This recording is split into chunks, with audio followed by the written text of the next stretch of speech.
juste d'installer le premier comité de pilotage du projet PDCG. Quelles sont les orientations et les recommandations donc, de cette rencontre? Je vous remercie. Le projet PDCG, comme vous l'appelez, qui est le projet de développement des compétences et de l'employabilité des jeunes, est un projet extrêmement important pour le ministère et pour l'État du Sénégal. Projet de 13 milliards financé par l'État du Sénégal, la Banque africaine de développement. Ce comité de pilotage est l'instance de décision stratégique pour le pilotage du projet. Il était important pour moi, pour cette première réunion, que je la préside personnellement pour leur donner les orientations. Elles sont simples, ces orientations.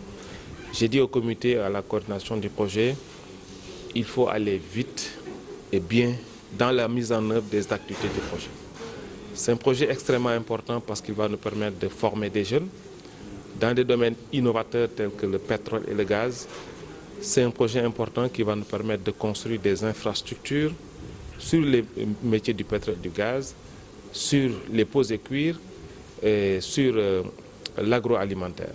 Je pense qu'il était donc important que je puisse demander au comité de pilotage, à la coordination du projet, comme j'ai dit, d'aller vite dans la mise en œuvre parce que toute cette jeunesse qui attend, le projet vient en renfort des dispositifs qui existent déjà. Est-ce qu'il y a suivi la formation de ces jeunes? Oui, je pense que le coordinateur vous le dira tout à l'heure. Le projet, il est à la limite complet parce qu'il permet de former les jeunes, de les incuber, de leur donner une qualification professionnelle, de leur donner une formation en entrepreneuriat, de les financer. Et j'ai insisté au niveau du comité de pilotage pour qu'on puisse discuter du financement des jeunes sur le taux de financement avec les institutions de microfinance qui vont nous accompagner. Parce que si nous voulons demander aux jeunes de développer leur entreprise, il faut quand même que les conditions financières soient douces. Et le comité de pilotage donc s'est engagé à faire une réflexion sur cela et nous faire des propositions. L'autre chose non moins importante, j'ai dit, une chose est de sélectionner les jeunes, de les former, de les accompagner en entrepreneuriat, de les financer, mais d'assurer le suivi. Le suivi au quotidien, le coaching pour permettre à ces petites entreprises qui vont naître de pouvoir résister dans le temps et de permettre aux jeunes de vivre de leur activité. Et enfin, je voulais saluer aussi l'intervention des différents partenaires du projet qui ne sont pas seulement les partenaires du ministère de l'Emploi, de la Formation et de l'Artisanat. Il y a des partenaires privés, il y a des partenaires communautaires, j'allais dire. Il y a aussi les autres ministères et directions qui interviennent dans le cadre de la politique générale de l'emploi et de la formation des jeunes du Sénégal.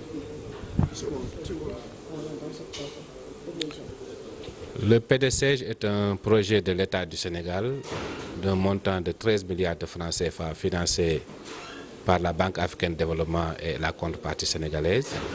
Sa mission est de contribuer à l'emploi et à la croissance par des actions de formation, d'incubation pour des jeunes, mais aussi par des actions d'accompagnement technique et financier pour que les jeunes qu'on a formés et qu'on a incubés puissent créer leur propre entreprise à travers le financement qu'on va leur octroyer. L'accompagnement technique et financier des jeunes qu'on va former et incuber consiste à les aider à avoir un plan d'affaires qu'ils vont concevoir eux-mêmes, mais aussi à recevoir d'autres actions de formation autres que techniques pour pouvoir installer leur propre entreprise. Et ce travail sera fait en partenariat avec des structures qu'on a déjà identifiées avec lesquelles nous avons signé des conventions. Je peux nommer l'ADPME, l'Agence de développement et d'encadrement des PME, le bureau de mise à niveau qui vont nous accompagner pour la mise à niveau des 250 entreprises.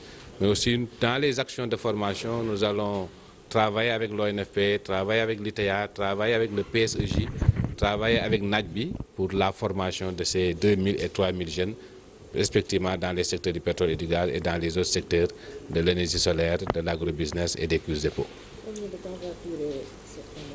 C'est un projet déjà de 5 ans. On a démarré il y a pratiquement 1 an, mais nous avons convenu avec tous ces partenaires de concentrer les activités dans les 3 ans et demi à venir, de cette sorte que 6 mois avant la fin prévue du projet, qu'on puisse atteindre les résultats.